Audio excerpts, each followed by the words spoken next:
Bismillahirrahmanirrahim. Today we are going to learn the definition of grammar, alphabet, letter, word, sentence, main parts of a sentence, right? Subject, predicate, verb, object, types of subject, types of object, right? First of all, we are going to learn what is grammar. To put the right words and its right place to make a correct sentence, right? What does it mean? It means सही अल्फाज को सही जगह पे लगाने से हम सही सेंटेंस बना सकते हैं, right? For example, I eat marker, इस सेंटेंस को देखें, ये सेंटेंस ठीक है? No, it's not a correct sentence. क्यों? ये क्यों ठीक नहीं है?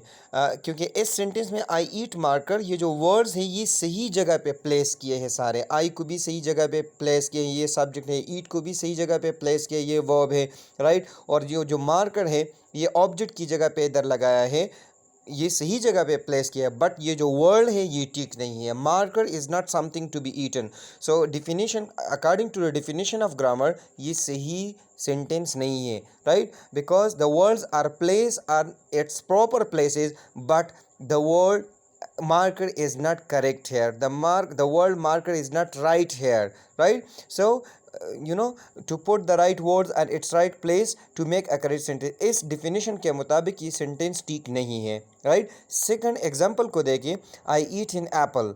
I eat in apple, इस sentence में ये जो वर्ड्स है ये सारे ठीक है, right? But the words are not place on its proper places, right? ये जो वर्ड है ये सही जगह पे प्लेसेस ऑर्डर में नहीं है, ये तरतीब में नहीं है. The words are not in order, right? According to grammar rules, right? I an apple eat, that's why we can not call it a sentence, right? Third example को देखिए, I eat in apple. I eat an apple, right? इस sentence में ये जो words हैं ये सारे ठीक भी हैं, राइट वर्ड्स हैं, राइट? और सही जगह पे प्लेस भी किए गए हैं, right? That's why we call it a correct sentence. I eat in apple, so we can call it a sentence, right? Another definition is it is rules for arranging words in proper order to make a correct sentence, right? Moving towards alphabet, what is alphabet? From A to Z is called alphabet, right? You guys know about the definition of alphabet, but majority of the people, majority of the students, they are confused.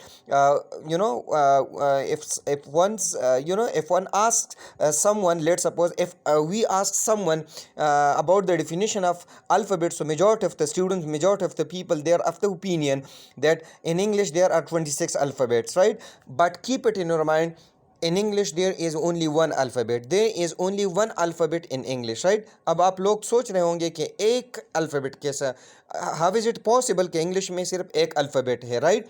ए से लेकर, definition को देखें, ए से लेकर जी तक ये जो सारा ग्रुप है, इस ग्रुप का नाम है अल्फ़ाबेट. और इस ग्रुप के अंदर जो कंपोनेंट्स है, जो यूनिट्स है, उनको हम फिर लेटर्स कहते हैं. सो वी कांट से कि इंग्लिश में 26 अल्फ़ाबेट्स है. वी कैन से इंग्लिश में वन अल्फ़ाबेट है, और उस अल्फ़ाबेट, वो जो ग्रुप है उसके अंदर जो यूनिट्स है, राइट? तो उनको हम लेटर कहते हैं, right? So from A to G is called alphabet, क्योंकि इंग्लिश में सिर्फ एक ग्रुप है और उस ग्रुप का नाम है अल्फ़ाबेट. फ्रॉम ए टू जी ये सारा ग्रुप का नाम है अल्फ़ाबेट, और एक अल्फ़ाबेट है, और अल्फ़ाबेट के अंदर जो यूनिट्स हैं उनको हम फिर लेटर कहते हैं, राइट? अब आते हैं लेटर की तरफ, and you can Google it as well, right? Letter, a single unit of alphabet is called letter. For example, A, D, B, C, G, etc., right? Okay, word, a group of letters which gives some meaning is called word. A group of letters, हम बोलते हैं ना कि word क्या है? What is word, right? What is a word? A group of letters, a group of letters, but there is one condition for that, which gives some meaning. अगर वो group of letter अगर meaning देते हो तो we can call it a word, right? If it doesn't give us meaning, we can not call it a word, right? Example को देखें, X V P U Z A D, right? Can we pronounce it? Does it it, I think it doesn't give us meaning, right? You can google it, you can search it in search it in your dictionary, right? You cannot find the meaning of this group of letters. That's why we cannot call it a word, right? Another example, take, good, right? Take, T A K E, take, right? A group of letters है ये, and it gives us a complete meaning, a proper meaning. That's why we call it a word. Good, G-O-O-D, G-O-O-D, right? It gives us a complete meaning, and this is a combination or a group of letters, right? That's why we call it a word, right? अब आते हैं sentence की तरफ. A group of words which gives a complete meaning. A group of words which gives a complete meaning. A group of words which gives us complete meaning. For example, he plays cricket. He plays cricket. ये sentence हमें meaning देती है ना. That's why we call it a word. We call it a sentence, right? There are two main parts of a sentence. और sentence के कितने parts हैं? Main parts दो हैं. एक को हम बोलते हैं सब्जेक्ट, और जो सेकंड वन है उसको हम बोलते हैं predicate, right? Okay, so subject क्या है? What is subject? The doer of an action. The doer of an action is called subject. इस सेंटेंस में देखें, आई राइट अ लेटर. सेंटेंस में वो जो काम करने वाला होता है उसको हम सब्जेक्ट कहते हैं, right? I write a letter. I write a letter. इस सेंटेंस में ये खत लिखने वाला कौन है? कौन खत लिखता है? आई खत लिखता है. So I is the doer of an action. So I को हम फिर सब्जेक्ट बोलते हैं, कहते हैं, right? She cleans the room. She cleans the room, right? So who cleans the room? She cleans the room, right? So she is the subject. Sentence में जो काम करने वाला होता है उसको हम सब्जेक्ट कहते हैं, right? For example, my brother earns a lot of money. So who earns a lot of money? My brother earns a lot of money. So my brother is a subject, right? My teacher takes the class. Who takes the class? My teacher. So my teacher is the subject of this particular sentence, right? Okay, अब आते हैं predicate की तरफ. What is predicate? The main parts of a sentence. The main part of a sentence which tells something about the subject. Sentence का वो main part जो subject के बारे में कुछ information देती हो, right? Subject का sentence का वो main part, sentence का वो main part जो subject के बारे में कुछ कहते हो, कुछ बोलते हो, right? Good. एग्जाम्पल को देखे, I write a letter. I write a letter. इस सेंटेंस में देखे, ये राइट अ लेटर जो है ये कुछ इंफॉर्मेशन देती है, right? About what? About the subject, right? So we call it predicate, right? आसान अल्फाज में, if I want you to understand it in easy words, right? So in easy words it would be, and we can say in easy words कि sentence में वो जो subject होता है ना, सब्जेक्ट को निकाल के बाकी जो सेंटेंस रहता है उसको हम प्रेडिकेट कहते हैं. In other words, we can say a sentence without subject is called predicate. A sentence without without subject is called predicate, right? अब आते हैं सेंटेंस स्ट्रक्चर की तरफ. इंग्लिश सेंटेंस स्ट्रक्चर की तरफ आते हैं. इंग्लिश सेंटेंस स्ट्रक्चर क्या है? Subject plus verb plus object. ये इंग्लिश सेंटेंस स्ट्रक्चर है, right?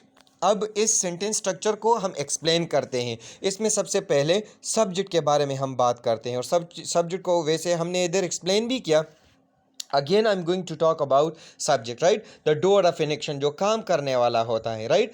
I take the class. मैं क्लास लेता हूँ. So who takes the class? इस सेंटेंस में कौन क्लास लेने वाला है? कौन क्लास लेता है, राइट? आई. सो ये आई क्या है? ये सब्जेक्ट है, राइट? अब how to find out subject in a sentence. किसी सेंटेंस में सब्जेक्ट को हम कैसे फाइंड आउट करते हैं? इसके लिए एक फार्मूला होना चाहिए, राइट? आप ये नहीं कह सकते कि हर सेंटेंस में सिर्फ एक वन वर्ड सब्जेक्ट होगा. ऐसे सेंटेंसेस भी हो सकते हैं कि उसमें 2, 3 या 4 या 5 वर्ड्स हो और वो सारे सब्जेक्ट हो, राइट? वो जो वर्ड्स है 5-6 वर्ड सब्जेक्ट भी हो सकते हैं किसी सेंटेंस में, राइट? दो वर्ड सब्जेक्ट भी हो सकते हैं. ज़रूरी नहीं कि हर सेंटेंस में सिर्फ आई, ही, शी, इट बस ये सब्जेक्ट्स होंगे और इसके अलावा 2, 3, 4, 5 वर्ड्स सब्जेक्ट पॉसिबल नहीं है. ऐसा बिल्कुल नहीं है, राइट? 2, 3, 5 इवन 6, 8 वर्ड्स वाला सब्जेक्ट भी आप किसी सेंटेंस में आ सकता है, राइट? सो इसके लिए हमें एक फार्मूला चाहिए कि how to find out subject in a sentence. किसी सेंटेंस में कैसे हम फाइंड आउट करते हैं सब्जेक्ट को, राइट? सो ये देखें, आई टेक द क्लास. वही एग्जाम्पल को देखें ऊपर, आई टेक द क्लास. मैं क्लास लेता हूँ, राइट? अब इस सेंटेंस में कैसे फाइंड आउट करेंगे सब्जेक्ट को? सो ये टेक द क्लास, इस sentence I take the class, इस सेंटेंस में वर्ब क्या है? कौन सा है वर्ब? टेक. इस सेंटेंस में टेक वर्ब है. सो टेक को हम नीचे लगाएंगे. टेक के नीचे हमने अगेन टेक को लगाया, राइट? और टेक के बाद जो सेंटेंस है वो भी सेम लगाया. टेक द क्लास नीचे हमने लगाया, और ये जो वर्ब टेक है इससे पहले हम हु लगाएंगे. तो इससे क्वेश्चन बन गया कि नहीं? Who takes the class? Who takes the class? अब इस क्वेश्चन का आंसर कहाँ से हम निकालेंगे? ये जो ऊपर मैंने सेंटेंस लिखा है आई टेक द क्लास, इस सेंटेंस से हु टेक्स द क्लास का आंसर इस सेंटेंस से हम निकालेंगे। तो इस सेंटेंस में आंसर क्या है? Who takes the class? I take the class. Who takes the class? I is your answer, right? So I is the subject of this sentence, right? Second example को देखें, right? She cooks the meal, she cooks the meal, इस sentence में कैसे find out करेंगे subject को? Cook, इस sentence में cook verb है, तो वर्ब को वर्ब के नीचे लगाएंगे, राइट? कुक्स के नीचे कुक्स को लगाया और इसके बाद जो सेंटेंस है वो भी सेम लगाया। कुक्स द मील के नीचे कुक्स द मील लगाया और ये जो कुक है वर्ब, इससे पहले हम हु लगाएंगे। इससे क्वेश्चन बन गया कि नहीं? She cooks the meal, who cooks the meal? Who cooks the meal, तो इसका आंसर क्या आएगा? Who cooks the meal. इसका आंसर हम ऊपर वाले सेंटेंस से निकालेंगे, right? Who cooks the meal? She. So she is your answer. So she is the subject of this sentence, right? अब आते हैं नेक्स्ट एग्जाम्पल की तरफ। One of my best friends, जो मैंने आप लोगों को बोला था ना कि 2, 3, 5, 7 वर्ड्स सब्जेक्ट भी हो सकते हैं, right? One of my best friends Ali takes the class. Let suppose इस सेंटेंस को देखें, one of my best friends Ali takes the class. One of my best friends Ali takes the class. इस सेंटेंस में subject क्या है, कौन सा है, राइट? अब इस सेंटेंस पे वो फार्मूला अप्लाई करते हैं जो हमने अभी सीखा पहले, राइट? सो इस सेंटेंस में टेक्स वर्ब है या नहीं है? तो वर्ब के नीचे टेक्स के नीचे टेक्स लगाया और उसके बाद जो सेंटेंस है वो भी सेम लगाया, takes the class. Takes the class ऊपर भी है, नीचे भी उसके नीचे हमने टेक्स द क्लास लगाया और वर्ब से पहले हम हु लगाएंगे। सो इससे क्वेश्चन बन गया कि नहीं? Who takes the class? One of my best friends Ali takes the class. Who takes the class? इसका आंसर कहाँ से हम निकालेंगे? ऊपर वाले सेंटेंस से, right? So who takes the class, इसका आंसर क्या आएगा? One of my best friends Ali. One of my best friends Ali. So ये सारा जो आंसर आपके पास आया, ये आपके पास आपका सब्जेक्ट हो गया। One of my best friends Ali आपका सब्जेक्ट हो गया, राइट? और ये काउंट करें, 1, 2, 3, 4, 5, 6 वर्ड्स सब्जेक्ट है ये, right? So that's why we should know about the proper formula, we should know about the proper formula to find out subject in a sentence, how to find out subject in a sentence, right? Okay अगर आप ये सोचते हैं, समझते हैं कि इस sentence में सिर्फ ये अली सब्जेक्ट है, तो ये बिल्कुल ठीक इसलिए नहीं है कि ये one of my best friends, ये जो एक्सप्लेनेशन है, ये जो डिटेल है, ये किसके बारे में है? ये अली के बारे में है। अगर ये one of my best friends को मैं रिमूव करूँ इधर से, so it would be Ali takes the class. ये बिल्कुल सिंपल सेंटेंस बन गया, राइट? और ये अली स्पेसिफिक अली नहीं है, राइट? ये एक कॉमन अली है, राइट? ये एक स्पेसिफिक अली नहीं है, कॉमन अली है, common, right? If I say one of my best friends, तो you know I have made it a specific one, right? मैंने एक स्पेसिफिक बनाया कि कौन है ये अली के बारे में मैं बात करता हूँ, ये कौन सा अली है, राइट? माई बेस्ट, ये मेरा फ्रेंड है और कौन सा फ्रेंड है? बहुत ज़्यादा दोस्तों में वो जो मेरा बेस्ट फ्रेंड है वही Ali, right? So one of my best friend is a part or the explanation or the detail of Ali, right? So we can say one of my best friends Ali is the subject of this sentence, right? अब आते हैं subject, types of subject की तरफ। Subject के कितने types हैं? 3 types हैं।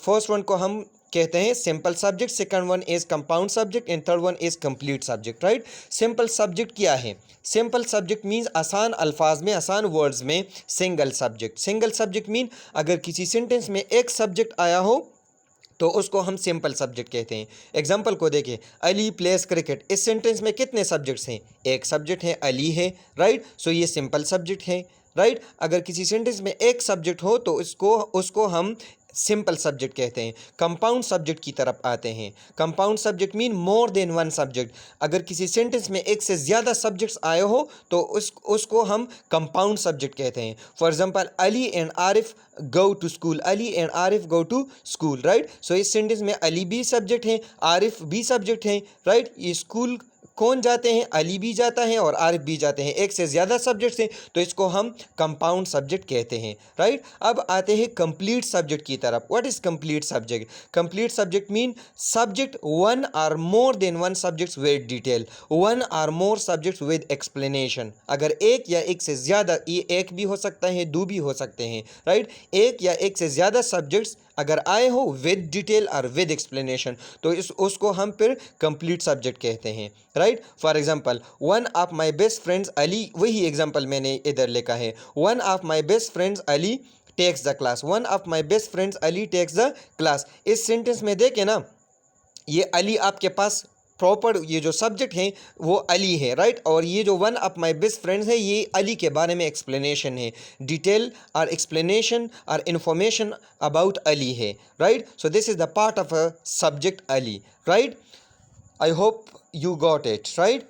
Okay, अब आते हैं सेंटेंस स्ट्रक्चर में हमने सब्जेक्ट के बारे में बात की, सब्जेक्ट के टाइप्स के बारे में भी हमने बात की। अब आते हैं वर्ब की तरफ। It shows an action, it shows an action, right. और in other words we can say an actioning word is called verb, right. For example she cooks the meal, इस सेंटेंस में ये जो कुक्स है ये एक्शनिंग वर्ड है, right, जो हम कुछ पकाते हैं, right. So that's why we call it a verb, right. He plays cricket, इस सेंटेंस में ये प्ले किया है ये एक्शनिंग वर्ड है, that's why we call it a verb, right. और इससे एक और डिफिनीशन भी है, इससे थोड़ा एडवांस है, right.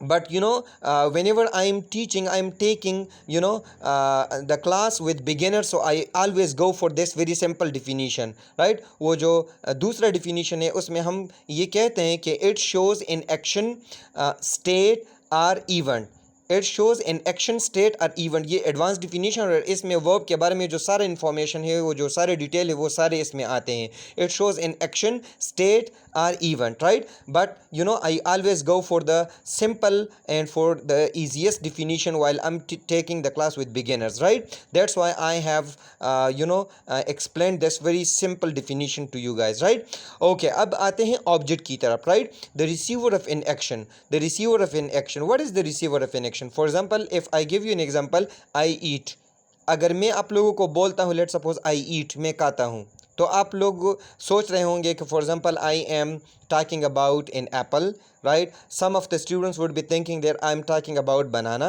some of the students would be thinking that I am talking about, let's suppose, the bread, right। So you guys are having different thoughts, different thinking about me, right। आप लोग बाज़ students सोचते होंगे कि मैं I am talking about bananas, बाज़ students सोचते होंगे कि I am talking about an apple, some बाज़ स्टूडेंट्स सोचते होंगे कि I am talking about the bread, right.